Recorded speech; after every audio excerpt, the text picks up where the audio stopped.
The Imperial fleet was in chaos. Half the patrol ships had scattered into the void, breaking formation in pure instinct. No commander had given the order. It was fear that drove them. The strange vessel had erased 2 warships in less than a minute, and no one knew how. Admiral Corrin stood in the center of the Iron Crown's bridge, his fists tight behind his back. He could feel the tremor in the air, the unspoken panic of his crew. "Hold your positions!" he barked, but his voice could not hide the edge of strain. "Form the blockade again!" The officers tried, but the strange ship made it impossible. Every time Imperial ships moved to close in, their systems began to fail. Navigation flickered, weapon locks vanished, shields dropped for no reason. The vessel wasn't firing now. It was simply watching. Lieutenant Varick stared at the readings on his console. "Sir," he said quietly, "it's not moving toward us. It's matching our distance every time we shift. It's keeping us close, but not too close." His voice lowered further, like it's studying us. That thought made the bridge colder. The Admiral ordered another hail. This time, the communication officers used every frequency known to the Empire, switching languages, adding emergency codes, even using primitive radio signals used in the early days of space travel. The fleet's message echoed into the black. "Identify yourself. State your purpose. This is Imperial territory." For a long time, nothing happened. Then the comm screens flickered. Every ship in the fleet saw the same thing, a static-filled haze, shapes moving in the distortion, and a faint sound. It was not a voice, but it felt like words, just out of reach. The sound rose and fell, slow and deliberate, like breathing. "Can you clean it up?" Corrin demanded. The technicians worked quickly, filtering the distortion, isolating signals. The shapes became sharper, but what they revealed was even stranger. It was not an alien face. It was not a face at all. It was a shadow of a figure, in armor, standing against a blinding white light. The outline looked human. The image vanished before anyone could speak. All that remained was silence. The hum returned, low and steady. This time it wasn't coming from their speakers. It was inside their heads. Crew members looked around, confused, some clutching their temples. It wasn't painful, but it was heavy, like a pressure behind the eyes. A young communications officer whispered, "It's in my thoughts. I can feel it." Corrin glared at her. "Control yourself." But even he could feel it. The presence, watching them, pushing gently at the edges of his mind. And then, without warning, the strange vessel moved. Not fast, not aggressively. It simply shifted its position, turning slightly so that its front faced the Imperial flagship. The movement was silent, but it felt like the entire void had taken a breath. "All ships, prepare for evasive," Corrin began, but he never finished the order. A thin beam of pale light extended from the vessel's hull. It did not fire. It did not destroy. Instead, it scanned across the Iron Crown from bow to stern, slow and methodical. The ship's systems flickered under the touch of that light, consoles flashing with streams of code no Imperial engineer had ever seen. "Sir," Varick said, his voice tight, "it's reading us. Everything. Systems, crew life signs, even personal comm data." The Admiral's jaw tightened. He had fought pirates, rebels, and rival empires, but never had an enemy studied him so openly, without fear. This was not a battle. This was a dissection. When the light faded, the vessel went still again. The silence was worse than before. The fleet's comm lines were dead, long-range sensors were useless, and all navigation beacons were gone. In the vast emptiness of space, they were now alone with the stranger. Corrin made his decision. "We're returning to base. We need reinforcements. Send a priority signal to the core worlds." Varric's fingers moved quickly over the controls, but he froze. "Sir, the signal's not sending. It's looping back." His voice shook. "It's intercepting our messages." The Admiral turned to the viewing window, staring at the massive dark hull. "Then it knows," he said quietly. "It knows we're calling for help." For the next hour, the fleet held its distance. No one fired. No one moved closer. The strange vessel remained exactly where it was, silent and unmoving, as though it had already decided the outcome of this meeting. And somewhere deep inside the Iron Crown, in the shadowed corners where the crew whispered to each other, word began to pass from mouth to mouth, a word many thought was only a myth. Human. The word human spread quietly among the fleet, whispered in the mess halls, muttered in the dark corners of the hangars. Some laughed it off. Humans were supposed to be extinct, wiped out by the Empire centuries ago. But others remembered the old stories about wars fought in silence, battles that ended in seconds, enemies who never surrendered. Admiral Corrin refused to believe rumors. He stood at the center of the Iron Crown's bridge, watching the strange vessel drift in the darkness. It had done nothing for hours. No movement, no sound, just that steady, suffocating presence. "This ends. Now," Corrin said at last. His voice was cold, flat, and absolute. "All ships, attack formation. Target that vessel's main hull. Fire on my command." The fleet moved reluctantly, engines humming through the black.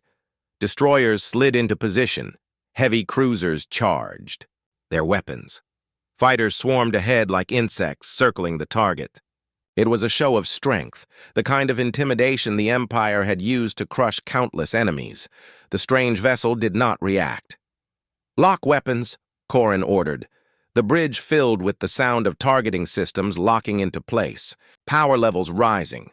The crew's hands hovered over the fire controls. Fire. A wall of energy lit the void. Blazing beams, torpedoes, railgun slugs, all of it streaked toward the silent giant. For a brief moment, the darkness of space was replaced by a storm of fire and light. Then, nothing. Every shot vanished before touching the hull. It was as if the weapons had been swallowed by the airless void itself. No explosion, no impact. Just emptiness where the weapons should have been. What just happened?" Varric asked, his voice tight. "Reload!" Corrin barked. "Fire again!" They fired. The result was the same. No damage, no effect. It was like the vessel didn't even notice, and then it moved. It was only a small shift, almost lazy, but as it turned, the dim glow at its center flared again. The pale light that had scanned them earlier began to gather into a sharp point. Corrin's instincts screamed. "Evasive maneuvers! All ships scatter!" The light burst. It was faster than the eye could follow. A thin beam lanced through the void, touching the Imperial destroyer Valiant. There was no explosion, no debris. The ship simply ceased to exist, erased from reality in an instant. Screams filled the comm channels. It's gone! The Valiant is gone!" Before panic could take full control, the beam swept sideways, like the lazy swipe of a hand, and 3 more ships disappeared. Varric gripped his console, his face pale. "Sir, it's not even trying."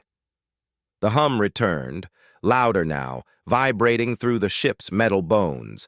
Some crew members dropped to their knees, clutching their heads. The whispers in their minds grew stronger, fragments of words, sharp, with anger and something deeper, something personal. And then, for the first time, a voice spoke clearly in Corrin's mind. Not through speakers, not through comms, but inside his thoughts. "You stole from us." Corrin froze. The voice was cold, almost emotionless, but it carried weight, ancient weight. The beam dimmed, and the strange vessel stopped moving. The silence was worse than the attack. The admiral realized something terrifying. The first strike had not been a battle. It had been a warning. The shattered remains of the patrol fleet limped back toward Imperial space. Some ships had no engines and were dragged by others. Some had half their crew missing, vanished with no trace when their compartments had been struck by that pale light. No one spoke much on the journey home. Even the officers avoided eye contact. News of the disaster traveled faster than the surviving ships. By the time Admiral Corrin's battered fleet reached the nearest Imperial station, the rumors had already begun. In every corner of the galaxy, on mining colonies, trade hubs, and border outposts, whispers spread like wildfire. They said an unknown vessel had appeared from nowhere. They said it had erased entire warships in seconds, and some said it was human. For most, the word meant nothing. For others, it was a name they had hoped never to hear again. In the great archives of the Empire, the records of the human wars were buried deep, marked classified, do not release. But old veterans remembered. They spoke of a species that fought, without hesitation, without mercy. A species the Empire had feared so much, it had united dozens of alien worlds just to destroy them. Official history claimed that the humans had been wiped out centuries ago. Their homeworld, Earth, was said to be nothing more than burned rock drifting in space. Their colonies, obliterated, their fleets, scattered and hunted down. But if that was true, what had happened on the Outer Rim? In the Imperial capital, the Senate chambers were in uproar. High-ranking officials demanded answers from the Admiralty. Is this vessel human technology? How did it survive? Why does it appear now? Questions came in rapid fire, but there were no answers. When Admiral Corrin's report reached the Emperor, it was stripped of most details. The official statement claimed it was an unknown alien superweapon, possibly from beyond the galactic rim. But even in the palace halls, whispers of the old enemy began to surface. Across the Empire's border worlds, fear began to take hold. Merchant ships avoided certain trade routes. Independent systems increased their defenses. Some even refused to send taxes to the Empire, claiming it could no longer protect them. And far from the capital, in the hidden places where smugglers and mercenaries drank, a different kind of conversation began. They spoke not of fear but of opportunity. If the old enemy had returned, maybe the Empire could finally bleed. In one shadowy corner of a deep space station, a scarred alien mercenary leaned close to his companion. I heard from a trader who swears he saw it, said the hull markings were human. And if that's true, he smiled, showing jagged teeth, the Empire's in trouble. Meanwhile, the strange vessel had not moved far from the site of the attack. It drifted in the same spot, waiting, watching, as if it knew the Empire would come to it again, and deep in the archives, a locked file flickered to life on a forgotten console. The title read, Operation Earthfall, Failure Report, The Imperial. Palace stood like a mountain of black steel in the heart of the capital world, a symbol of power that had endured for centuries. Inside, under the glow of golden banners, the Emperor sat upon his high throne, surrounded by the High War Council. Every face in the chamber was tense. The survivors of Admiral Corrin's patrol fleet had delivered their report. They spoke of a vessel too large to be matched, of weapons that could erase ships without a trace, and of technology the Empire could not explain. They also spoke of the whispers and the word human. The Emperor listened in silence. His face, carved in stone-like, calm, gave no sign of emotion. When the final report ended, he stood. His voice filled the chamber deep and sharp. This Empire has ruled for 1,000 years, he said. We have defeated every enemy who dared to rise against us, and now, something dares to appear in our space, destroy our ships and leave. Without punishment? His gaze swept over the gathered admirals. I will not allow it. The High War Council moved quickly. Orders were sent across the galaxy. Every fleet in nearby sectors was to regroup at the core. The largest warships were recalled from distant patrols. The Empire's finest admirals were summoned from retirement. Soon, the plan took shape. A strike force of over 5,000 ships, led by the capital's own flagship dreadnought, Imperious Rex. The goal was simple: locate the unknown vessel, surround it, and destroy it. But in the quieter corners of the council chamber, some voices whispered caution. "We have no idea what it is," said one senior strategist. "We don't know how to fight it." The Emperor cut him off with a wave of his hand. "Then we will learn. In war, weakness is death, and the Empire is not weak. Across the star, systems." The call to arms thundered. Shipyards worked without rest. Soldiers drilled in the cold light of orbital platforms. Entire planets saw their skies filled with fleets assembling for the march to war. From his quarters aboard the Iron Crown, Admiral Corrin watched the preparations with a heavy heart. He had faced the vessel once and survived only because it had let him. Now he was being asked to face it again. But this time in the largest fleet the Empire had deployed in centuries. Varric stood beside him. "Sir," he asked quietly, "do you believe this will work?" Corrin didn't answer right away. His eyes stayed on the stars. Finally, he said, "If that thing is human, numbers won't matter."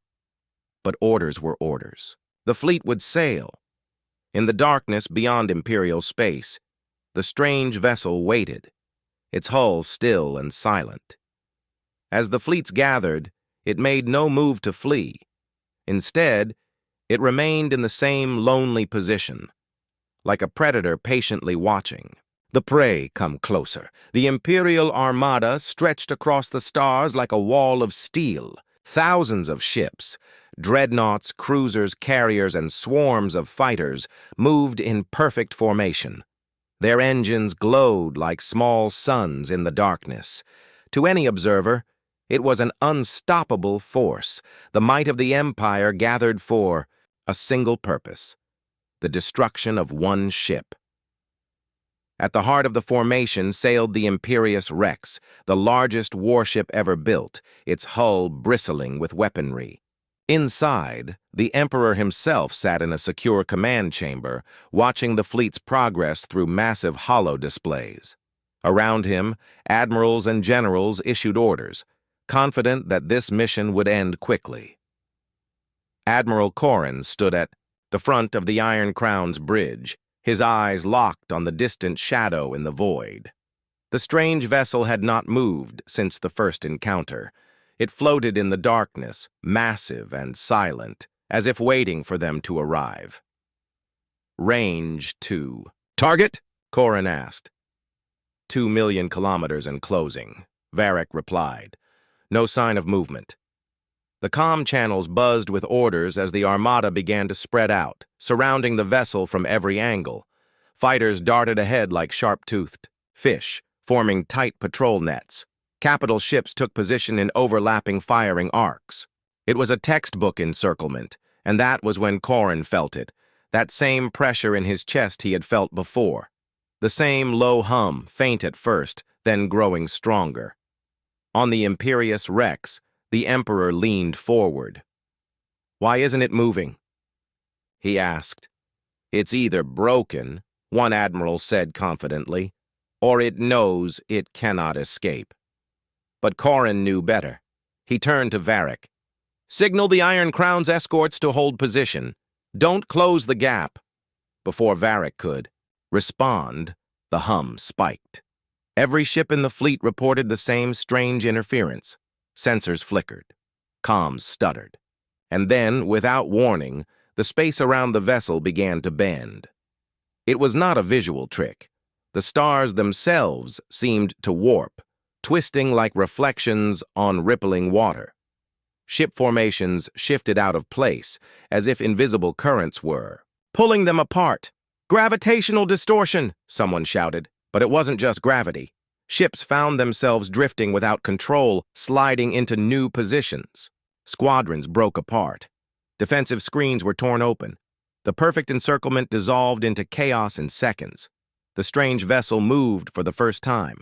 Not fast, just enough to slip between the largest gaps in the formation. Close ranks. An admiral screamed over the fleet channel. "Don't let it break through!" But it wasn't trying to break through. It was weaving between ships, forcing them to turn, making them fire in directions that risked hitting their own allies. Then the pale light flared. This time it didn't target one ship. It swept across an entire wing of destroyers. In the space of a heartbeat, 12 warships were gone. The light cut again, erasing another formation before they could even turn to face it. On the Iron Crown, Varick's voice shook. "Sir, it's dividing us." Corrin's stomach turned cold. He understood. Now, this was never a battle, it was a hunt. The vessel had let them gather their entire fleet, so it could tear them apart piece by piece. Across the comm channels, voices screamed orders, pleas, and death reports.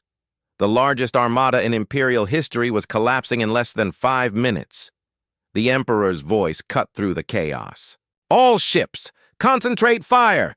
Kill it now!" Weapons blazed in every direction. The void filled with fire, missiles, and plasma bursts. But just like before, every shot vanished before touching the hull. And then the hum became a roar inside. Every mind. For a single moment, everyone heard the same words, not through ears, but deep in their thoughts. "You took what was ours." The light flared again. Another dozen ships disappeared. The trap had closed. The battle was over before the Imperial fleet understood it had begun. Wreckage drifted silently through the void, the torn remains of the largest armada in centuries. Thousands of escape pods glimmered like scattered sparks, carrying the lucky few who had survived. The strange vessel floated untouched among the ruins. Its dark hull showed no scorch marks, no damage, no sign that the Empire had ever fired upon it. It moved slowly now, almost lazily, weaving through the debris as if inspecting its work. On the Iron Crown, Admiral Corrin stood in stunned silence. His crew barely spoke, their faces were pale, eyes wide. The only sound was the faint hum that had haunted them since their first encounter. But now, the hum was changing. It grew louder, deeper, until it vibrated through the metal floor. Then, it stopped. Completely. For a heartbeat, the silence was absolute. And then a voice spoke. It was not on the comm channels. It was inside their minds, in every crew member, in every survivor, across every remaining Imperial ship. The voice was calm, but it carried a weight that froze the blood. "You took what was ours." Corrin's breath caught in his throat. The voice was speaking in perfect Imperial standard, but its tone was unlike anything he had heard. It was cold, sharp, and old, older than the Empire itself. "You burned our worlds. You hunted our people. You called it victory." The crew exchanged fearful glances. Some gripped their consoles as if holding on for safety. "You thought we were gone. You thought time would hide your crimes." The words pressed into their minds like heavy stone. It wasn't shouting. It didn't need to. Then the voice shifted, its tone hardening. "You will return what you stole." Corrin finally spoke, his voice shaking. Who are you?" There was a pause, and then the answer came. "We are the humans." Every crew member felt the words like a blade. The rumors were no longer whispers. They were truth. The species the Empire had claimed to erase from history was here, alive and armed with power beyond imagination.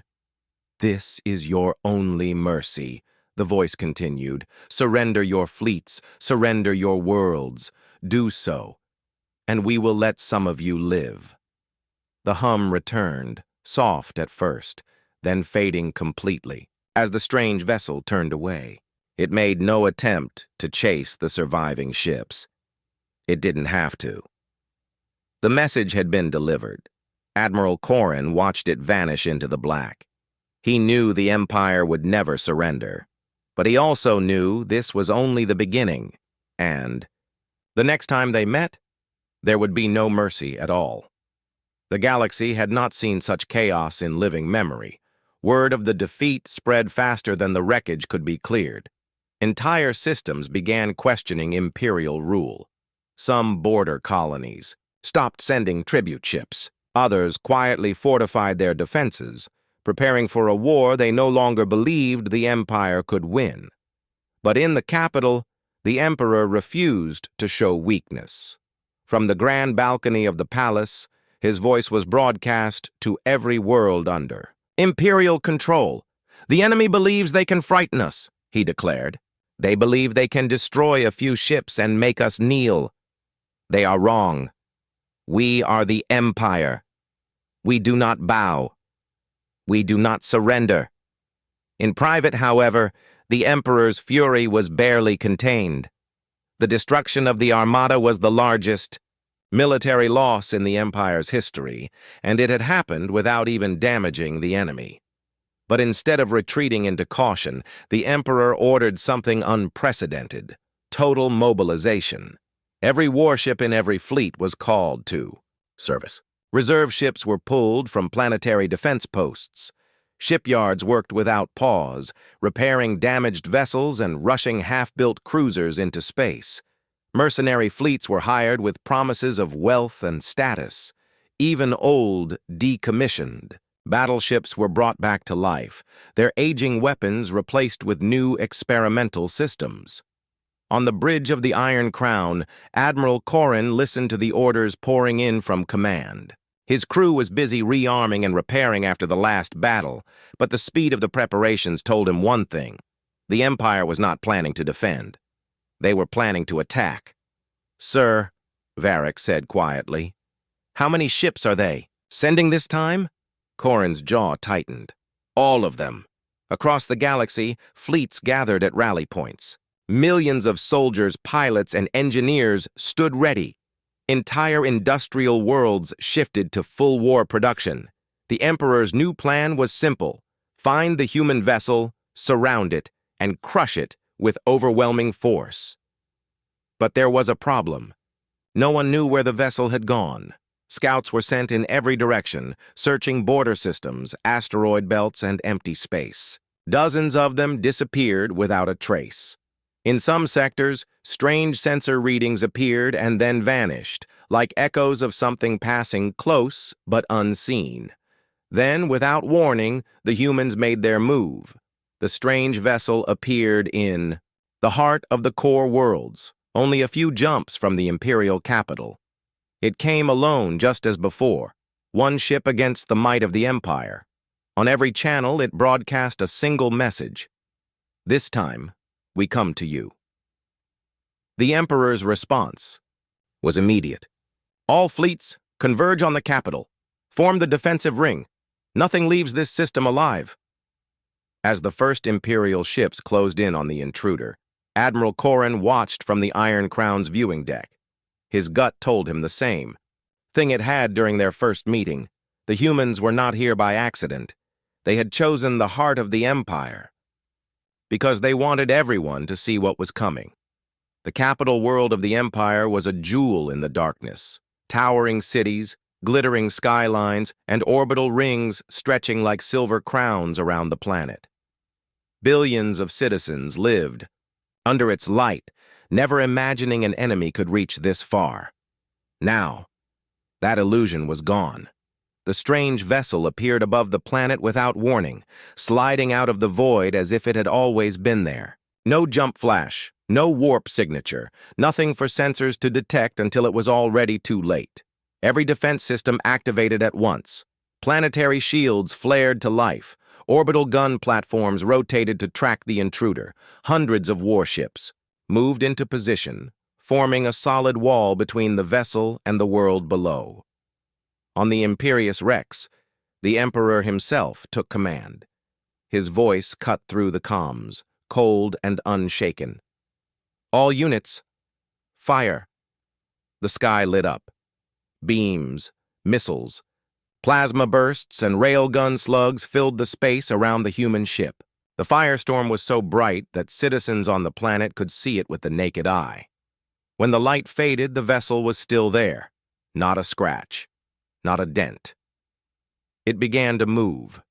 Slowly at first, weaving between the defensive lines, letting them waste their shots. Then, without warning, it unleashed its pale light. A single sweep erased an entire wing of cruisers. Another flash took out 3 orbital platforms in silence. There was no explosion, only empty space where metal and crew had been. On the planet, panic erupted. Civilians ran through the streets as emergency sirens screamed. Government officials were rushed into underground bunkers. Families crammed into evacuation shuttles, desperate to escape. The humans ignored the fleeing ships. Their target was not the people. It was the Empire's heart. With cold precision, the vessel cut through the orbital defenses. The last gun platform fell, and then the pale light shifted direction, aiming at the planetary shield. The shield held for 6 seconds. Then it shattered like glass. Through the gap, the vessel fired again, this time striking the capital city itself. The Emperor's palace vanished in a heartbeat. The surrounding district followed. Towering spires crumbled. Firestorms tore through the streets. From orbit, the destruction looked like cracks of white light spreading across the planet's surface. Admiral Corin, watching from the Iron Crown, felt his hands tremble. He had seen battles lost before, but never like this. There was no fight, only erasure. The Emperor's voice came over the comm, furious and desperate. All fleets, ram the enemy if you must. Bring it down.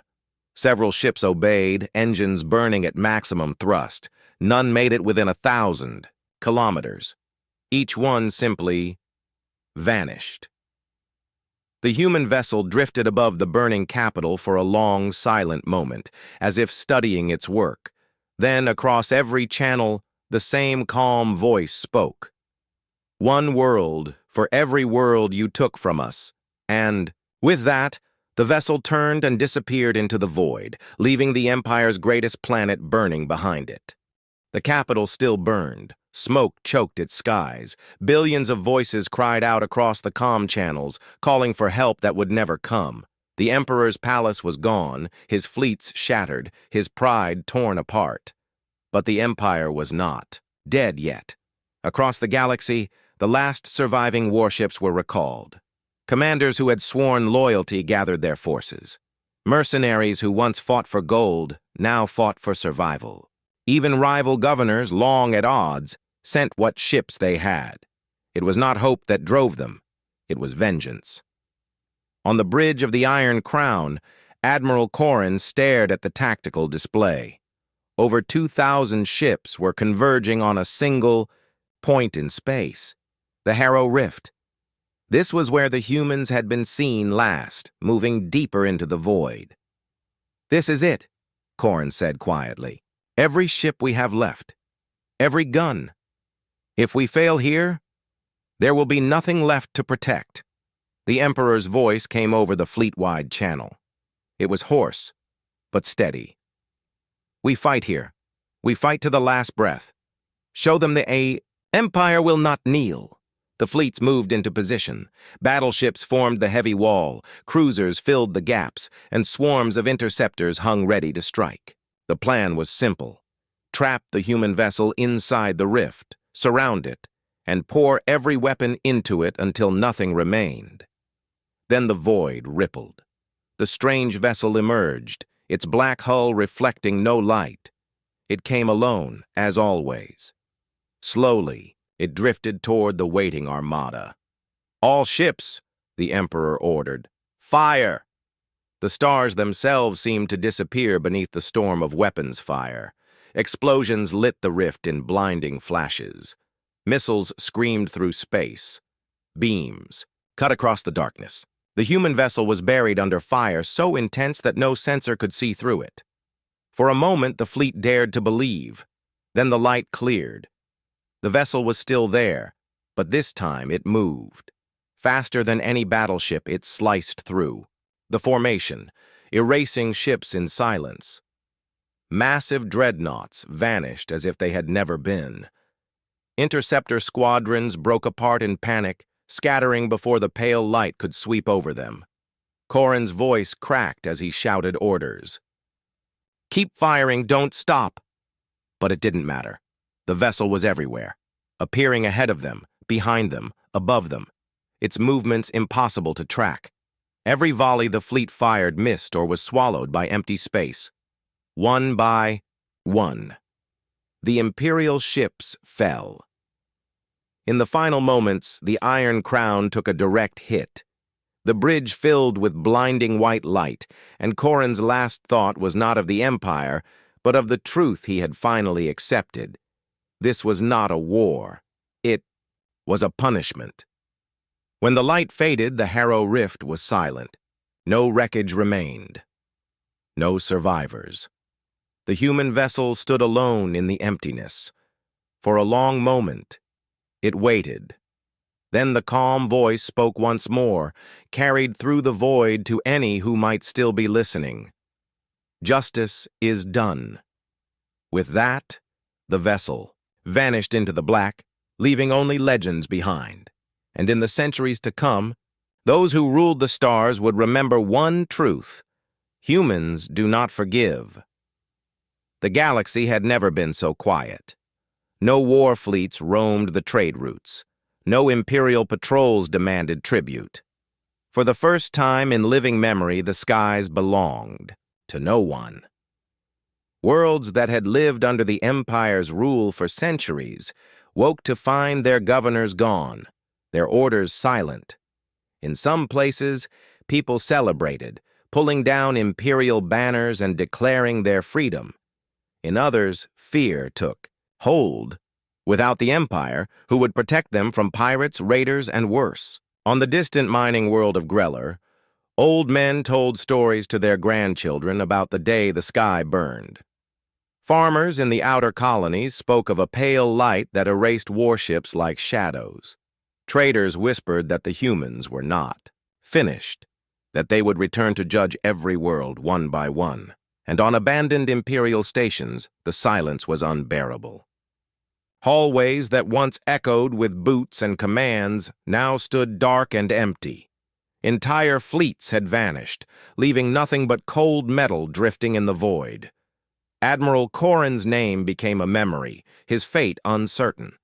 Some claimed they had seen him taken aboard the strange vessel before the last battle. Others believed he was simply gone like the rest, erased without a trace. The Emperor was dead. The palace was gone. The capital was a graveyard. Yet, despite all this, the humans did not appear again. Weeks passed, then months. The fear of their return slowly became a rumor. Some dared to believe it was over, that the punishment was complete, and the strange vessel had vanished forever. But deep in the uncharted sectors, far beyond the maps of the old empire, there were sightings. A black shape moving silently between stars. A flicker of pale light in systems no one had visited for decades. The galaxy might have been quiet, but it was not safe, because somewhere out there, the humans were still watching. The fall of the Empire left behind a galaxy in chaos. Old. Laws crumbled overnight. Worlds that had once paid taxes to the Imperial throne now kept their wealth for themselves. Some built walls around their systems, refusing contact with outsiders. Others opened their gates, desperate for trade, allies, or protection. Into this vacuum stepped new powers. On the Corward Rim, the coalition of 9 houses claimed former Imperial worlds, promising safety but demanding strict obedience. Their fleets, painted black and gold, patrolled the skies, quick to crush rebellion. In the outer colonies, the Free Sectors Alliance rose from smugglers, traders, and ex-Imperial officers. They called themselves liberators, but many saw them as little more than organized pirates. Other factions were stranger still. The Children of the Pale Light emerged on dozens of worlds, cults who worshipped the human vessel as a divine force. They preached that the humans were gods of justice, and that only those who lived without sin would be spared when the pale light returned. But even as these new orders fought for control, a shadow hung over them all. The humans had not been seen since the destruction of the Imperial fleet. Yet their presence was felt in every council meeting, every military decision, every whispered conversation in the dark. Leaders built their fleets larger, not to fight each other, but to prepare, in case the pale light came for them next. Across the galaxy, strange events were reported. Warships vanishing in deep space without distress calls, outposts found abandoned, their crews missing, entire colonies silent as if erased from existence. The new rulers of the galaxy wanted power, but they ruled with fear. Not fear of each other, but fear of a ship that could appear from nowhere and crush them in seconds. And somewhere beyond the edge of known space, in the uncharted dark, the pale light flickered once more. It began with whispers. A freighter captain swore he saw a dark shape trailing his ship for 3 days through the black spiral. A patrol squadron reported strange sensor readings, signals that looked like ships, but vanished before they could be tracked. At first, no one believed it. The humans had not been seen in months. Many thought they had returned to their own corner of the galaxy, satisfied with the destruction of the Empire. They were wrong. In the Wraith Nebula, a coalition battleship went silent. When a search fleet arrived, they found the vessel drifting, perfectly intact, but its crew was gone. Every console was still active, every system running, yet not a single person remained on board. In the Outer Reach, the Free Sectors Alliance lost an entire convoy. Their escort ships reported no attack, just a sudden, blinding flash of pale light. When their vision cleared, the freighters were gone, erased without a trace. The children of the pale light called it a sign. The humans had returned to judge the living. To them, the disappearances were proof that the pale light was watching, deciding who was guilty. But to the new rulers of the galaxy, it was something worse. They realized the humans were not attacking openly anymore. They were hunting quietly, testing defenses, studying fleets. On the bridge of the Coalition flagship Vigilant Dawn, High Lord Varen stared at the latest report. Another outpost gone, another garrison erased. "Why don't they finish us?" his advisor asked. Varen had no answer. But in his heart, he feared the truth. The humans were preparing for something bigger, something final. In the uncharted dark, the strange vessel drifted silently, its black hull blending with the void. It watched the stars, patient and unmoving, like a predator waiting for the right moment to strike, and when that moment came, there would be no escape. The galaxy had been living in fear for too long. Every leader, every fleet commander, every soldier knew it. If they waited any longer, the humans would strike again, and this time, no one would be left. In secret, messages began to pass between enemies. The coalition of 9 houses, the Free Sectors Alliance, even the pirate lords of the Outer Reach, each sent envoys to the others. For the first time in history, factions that had sworn to destroy one another sat at the same table. The plan was simple, but desperate. They would pool their fleets, share their best weapons, and combine their star maps to hunt the human vessel. Instead of waiting for it to strike, they would take the fight into the uncharted dark. Admirals argued over tactics. Spies traded stolen technology. Engineers worked day and night to create new weapons, mass drivers the size of cities, gravity mines that could tear ships apart, energy lances that could burn through a moon. Still, no one was certain if any of it would matter. From the shadows, the children of the pale light denounced the plan, warning that to attack the humans was to invite judgment, but their voices were ignored. The galaxy's rulers believed this was their last chance. In the end, a single armada was formed, over 5,000 warships from every corner of known space. Battleships, carriers, and swarms of interceptors filled the deep space staging area. near the rift. The commanders knew the risks. Some whispered that the humans would be waiting for them. Others believed the humans would not expect such a massive force. When the order came, the armada moved into the void. Engines burned across the black like a river of fire, pushing deeper into uncharted territory than any fleet had gone before. But in the silent dark, far ahead of them, a lone vessel watched their approach. It did not run. It did not hide. It was waiting. The armada reached the edge of the uncharted dark. Before them hung a single ship, the same strange vessel that had destroyed the Empire. It was silent. Still, its black hull reflected no light, as if it swallowed the stars around it. The commanders hesitated. The plan had been to attack without warning, to unleash every weapon at once. But standing before it now, even from across the void, they felt something strange, like the ship was watching them, judging them. High Lord Veyran gave the order. 5,000 warships opened fire. The void blazed with energy beams, missiles, and gravity weapons. For a moment, it was as if a new sun had been born. When the light faded, the vessel still floated unharmed. Then it moved. A pale glow spread across its surface, growing brighter until it was almost blinding. No alarms sounded, no targeting systems locked on. And then, just as in the old battles, the pale light spread outward in a silent wave. Ships vanished instantly. Not exploded. Not broken. Simply gone. The armada tried to scatter, but the wave moved faster than light. Flagships disappeared mid-command. Fighters blinked out of existence in swarms. The proudest fleets of the galaxy were erased in seconds. In the end, only a handful of ships survived. Crippled, drifting, their crews staring into the empty dark where their allies had been. The strange vessel turned slowly, its pale light fading. Without a word, without a signal, it vanished into the void as suddenly as it had come. No one knew where it went. Some said it had punished the galaxy and was gone forever. Others believed it had only left to prepare for another judgment someday, in the future.